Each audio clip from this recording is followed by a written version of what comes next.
ఓం నమో వెంకటేశాయ. నేను మీ శ్రీనివాస్. భక్తి మార్గానికి స్వాగతం. తిరుమల తిరుపతి దేవస్థానం సంబంధించిన ఒక లేటెస్ట్ అప్డేట్ అయితే రావడం జరిగిందండి.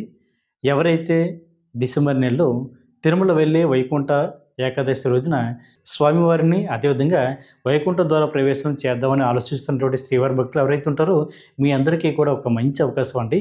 టీటీడీ దేవస్థానం వారు రేపు అంటే 27వ తారీఖున నవంబర్ నెల ఉదయం 10 గంటల నుండి మనకి డిసెంబర్ 1వ తారీఖున సాయంత్రం 5 గంటల వరకు కూడా స్వామివారి యొక్క వైకుంఠ ద్వార దర్శనం సంబంధించి బట్టి స్వామివారి యొక్క దర్శన టికెట్లు ప్లస్ వైకుంఠ ద్వార దర్శన టికెట్లు కూడా రెండు కూడా లక్కీ టిప్లో శ్రీవారి భక్తులను ఎంపిక చేయడం జరుగుతుందండి.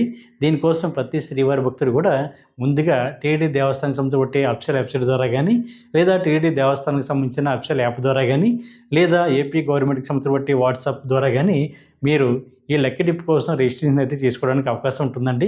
ఈ లక్కీ డిప్ రిజిస్ట్రేషన్ ఏ విధంగా చేసుకోవాలి అనేటువంటి విషయానికి వస్తే మనకి టీటీడీ దేవస్థానానికి సంబంధించిన అఫీషియల్ వెబ్సైట్ ఏదైతే ఉందో ttdevaస్థానం.ap.gov.in వెబ్సైట్లోకి మీకు మొబైల్ నెంబర్తో లాగిన్ అయిన తర్వాత మీరు మ్యాక్సిమం ఒక 4 మెంబర్స్ వరకు కూడా వైకుంఠ ద్వార దర్శనం కోసం టికెట్ అయితే బుక్ చేసుకోవడానికి అవకాశం ఉంటుందండి. ఇదంతా కూడా లక్కీ డిప్ ద్వారా శ్రీవారి భక్తుల్ని టీటీడీ దేవస్థానం వారు అయితే ఎంపిక చేయడం జరుగుతుంది.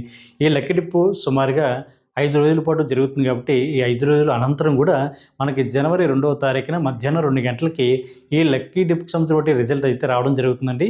ఈ లక్కీ డిప్లో ఎంపికైనటువంటి ప్రతి శ్రీవారి భక్తులు కూడా మనకి డిసెంబర్ 30వ తారీఖున, డిసెంబర్ 31వ తారీఖున, జనవరి 1వ తారీఖున ఈ 3 రోజులు కూడా లక్కీ డిప్ అన్నది తీయడం జరుగుతుంది. కాబట్టి ఈ 3 రోజుల్లో లక్కీ డిప్లో ఎవరైతే సెలెక్ట్ అయ్యారో మీరందరూ కూడా తిరుమల వెళ్ళి శ్రీవారిని దర్శించుకుని దాని తర్వాత వైకుంఠ ద్వార దర్శనం కూడా చేయడానికి అవకాశం ఉంటుంది.